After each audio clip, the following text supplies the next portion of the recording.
Hello, and welcome to Growing Up Gaming. I'm not much of a 2D side-scroller kind of guy. I like my rich 3D worlds, so that whole indie 2D throw-the-back thing totally passed me by. It's just not my thing, I guess. I especially can't get into 2D horror, until, well, this thing came along.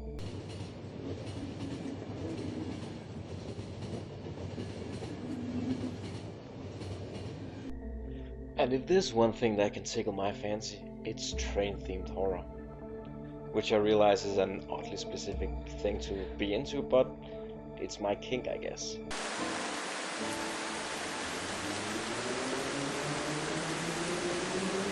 Trains.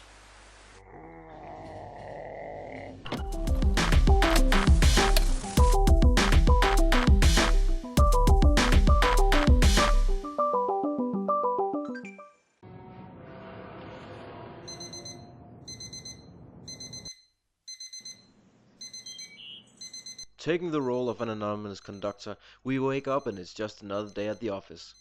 106 years after the first visit.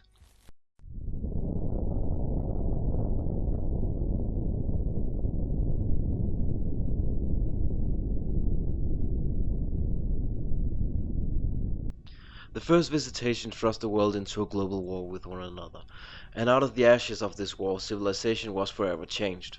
For one thing, there seems to be a president of a new nation, the nation that we're living in, who has held the office since the beginning of that nation's life, 106 years ago. But more importantly for our story, trains are once again the chief method of transportation.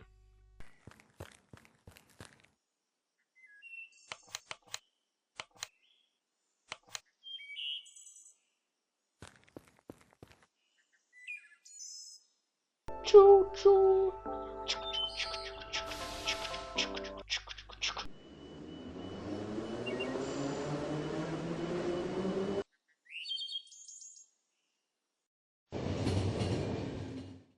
Heading off in a first-of-its-kind experimental train, we're tasked with picking up some special cargo. But not everything is as it seems. The skies begin to darken and other trains seem to have been cancelled. So on our way to pick up the special cargo, we pick up a few stranded passengers, and each of them have their own theory of why this is happening. So what you see here is one of two methods of play in the final station. During the train segment, the game acts like a train simulator. You have to pay attention to your passengers' needs, such as health and hunger. But it isn't just about giving them one or the other package from this dispenser. With hunger you have to give them a pack as soon as possible, but with health you have to wait until the very last second, because no matter how many times you heal them, they will start bleeding again.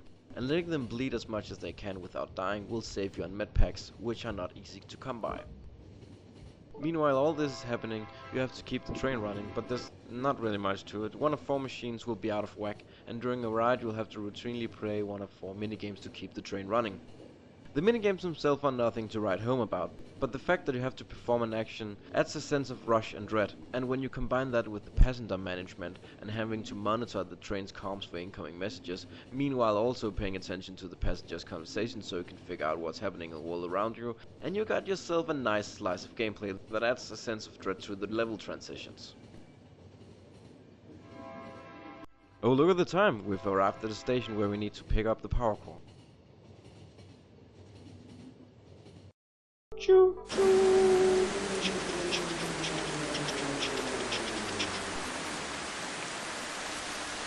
This is strange. It looks like there has been a sort of outbreak here.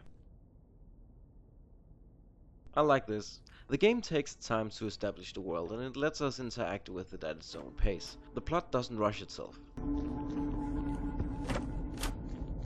I guess we've been introduced to the enemies.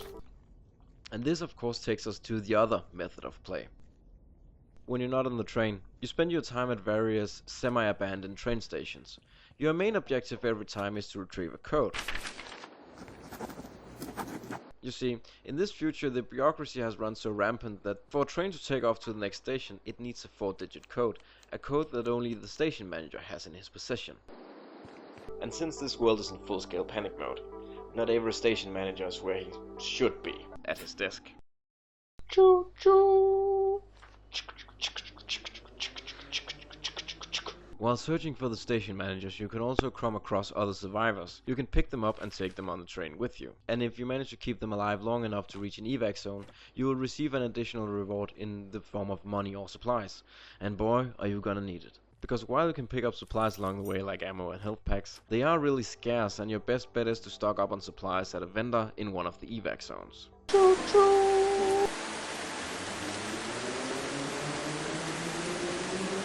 Oh yeah, and meanwhile you're scrounging for supplies, looking for station managers and other survivors, you also have to look out for the zombies. Sorry, I meant infected.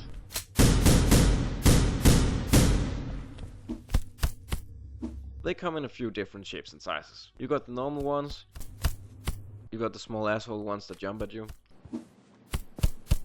the big ones that act exactly like the normal ones, the armored ones that you have to hit in the face so their mask fall off before you can shoot them in the face, and finally the smelly ones which you need to light on fire and get the fuck out of there.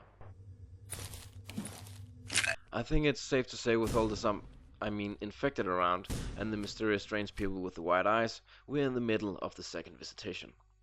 But there might be a way out. Since the new nation was formed 106 years ago, Earth has been preparing for another visit by the aliens, and to combat them when they finally come back, a secret weapon has been created.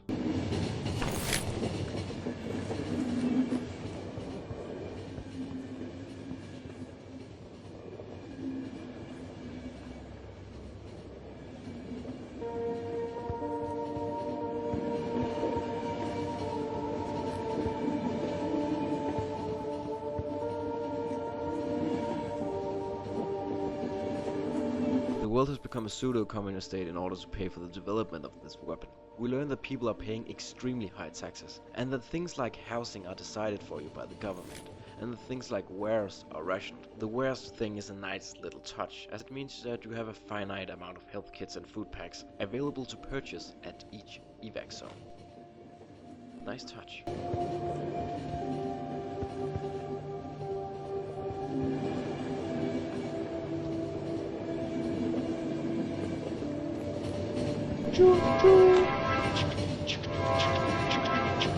After picking up 2 different MacGuffins needed to power the Guardian, making our way through a snowy place of fuck monsters, and a train place full of fuck monsters, and of course a dark place full of fuck monsters, a dark place that has the same shade as the fuck monsters themselves, which means the fuck monsters basically become invisible in that environment.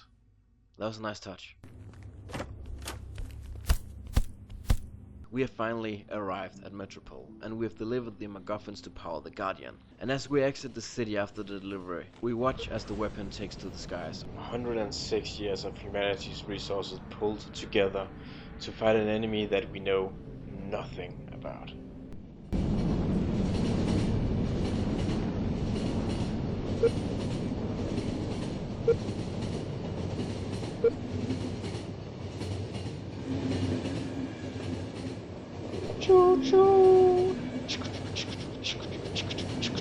So full disclosure, I'm having a great time with the final station, but as with many first attempt indie games, there are caveats. The final station is an interesting game with an interesting plot that is well written, and it has gameplay that can be described best as being engaging enough that it lets you think about what just happened in the plot as you search through the abandoned train stations the Bellas takes you to, but not so engaging that you lose your train of thought. Whoa! Jeez. Except in situations like these, but I get off track. There are caveats. This is a game made on a small budget by a small team, so it suffers a little bit from indie game jank. Everything is fine and dandy for the first half of the game, but that's when you start feeling that the deadline for the game's completion was getting a little too near, cause it can get a little bit rough around the edges. I might have had an unlucky playthrough, but I did nonetheless play through the same level twice for some reason, and when I arrived at the second to last meeting point, I almost didn't make it out again. The buses you have to use for fast travel are absolutely infuriating. I have no idea why they made them like this. Look.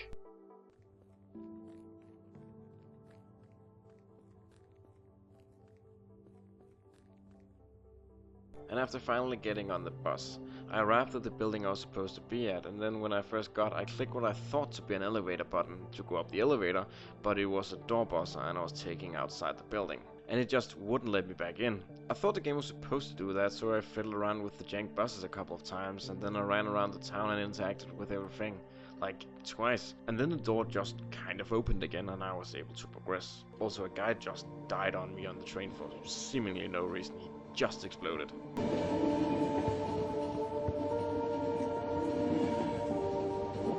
But with that out of the way, Encountering the mysterious stranger one more time, we board for our final destination, home. the train's experimental engine, which we learned somehow is created from retrofitted alien technology, has been emitting a signal that has protected the conductor from the infection itself. But sensing that he himself is infected by the virus, he boards the train and sets the course for his hometown.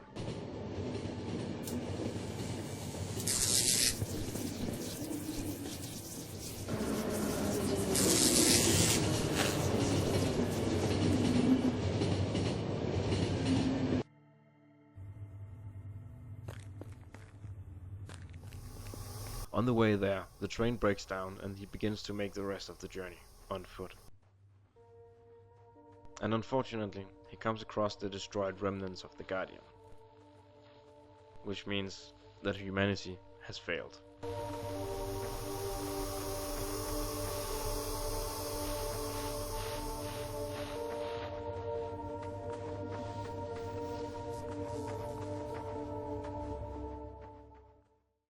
He then makes his way to his hometown, and he discovers that the people there are immune to the infection, and they have already begun rebuilding society. Sensing that the end is nigh, our conductor friend makes his way home to meet up with his daughter, but before he can find her, he collapses on the living room floor, and the mysterious stranger walks in and promises to take care of her, and then he mercy kills the conductor.